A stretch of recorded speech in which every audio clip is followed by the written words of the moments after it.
খ্রিস্ট ধর্মাবলম্বীদের বড়দিন উপলক্ষে চলছে শেষ মুহূর্তের প্রস্তুতি। এ বিষয়ে আরও খবর জানাতে খুলনা থেকে সরাসরি যুক্ত হচ্ছেন সহকর্মী রকিবুল ইসলাম মতি। মতি, খুলনায় বড়দিনের প্রস্তুতি কেমন দেখছেন? কি বলছে খ্রিস্ট ধর্মাবলম্বীরা, জানাবেন।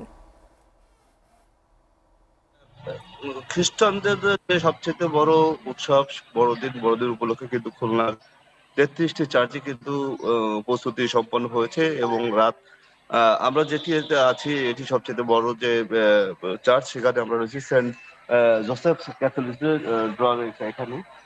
এখানেও আমরা কিন্তু দেখছি যে খ্রিস্টানদের যে প্রস্তুতি সে তারা সম্পন্ন করেছে এবং আপনারা এখন দেখছেন যে গোশালা রেডি হয়েছে এবং প্রস্তুতি প্রায় সম্পূর্ণ শেষ করেছে। এবং তারা যে বিষয়টি আজকে আমাদেরকে জানিয়েছে, রাত 10টা থেকে কিন্তু তাদের যে প্রকৃত যে আনুষ্ঠানিকতা সেটি তাদের শুরু হবে এবং এখানকার যে ফাদার আছেন তিনি বলেছেন যে 10টায় শুরু করবেন এবং 10টা এবং কালকে সকাল পর্যন্ত কিন্তু তাদের এই আনুষ্ঠানিকতা চলবে এবং সকাল 8টার মধ্যে প্রার্থনা দিয়ে কিন্তু তাদের এই প্রার্থনা শেষ হবে।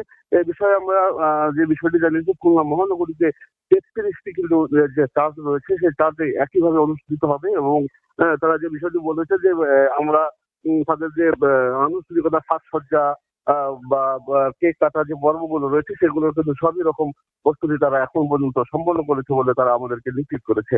এই বিষয়ে আমরা আইন শৃঙ্খলা বাহিনীর সাথে কথা বলেছিলাম। তারা যে বিষয়টি জানিয়েছে, তারা বলেছে যে এই যে ৩৩টি চার্চে যে খ্রিস্টান ধর্মাবলম্বীদের যে বড়দিন উৎসব উপলক্ষে তারা সম্পূর্ণ রকম ভাবে আইন শৃঙ্খলা মোতায়েন করেছে এবং কোন রকম যাতে কোনো নির্বিঘ্ন তারা এই অনুষ্ঠানটি পরিচালনা করতে পারে সেই বিষয়ে কিন্তু তারা আমাদেরকে নিশ্চিত করেছে পুলিশ প্রশাসনের পক্ষ থেকে। আরেকটি বিষয় জানিয়ে রাখি যে খুলনা যে বড়দিনের যে অনুষ্ঠানগুলো রয়েছে সেই অনুষ্ঠানগুলো কিন্তু রাজনৈতিক দলীয় কিন্তু তারা কিন্তু এই অনুষ্ঠানে তাদেরকে সম্পৃক্ততা রাখে এবং তারাও কিন্তু এই অনুষ্ঠানগুলো করে থাকে বলে আমাদেরকে জানিয়েছে।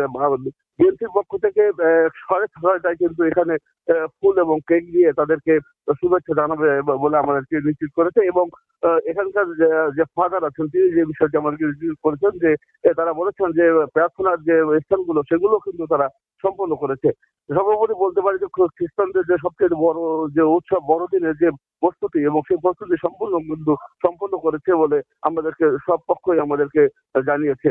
খুলনার বড়দিনের সর্বশেষ খবর হয়ে আমার কাছে।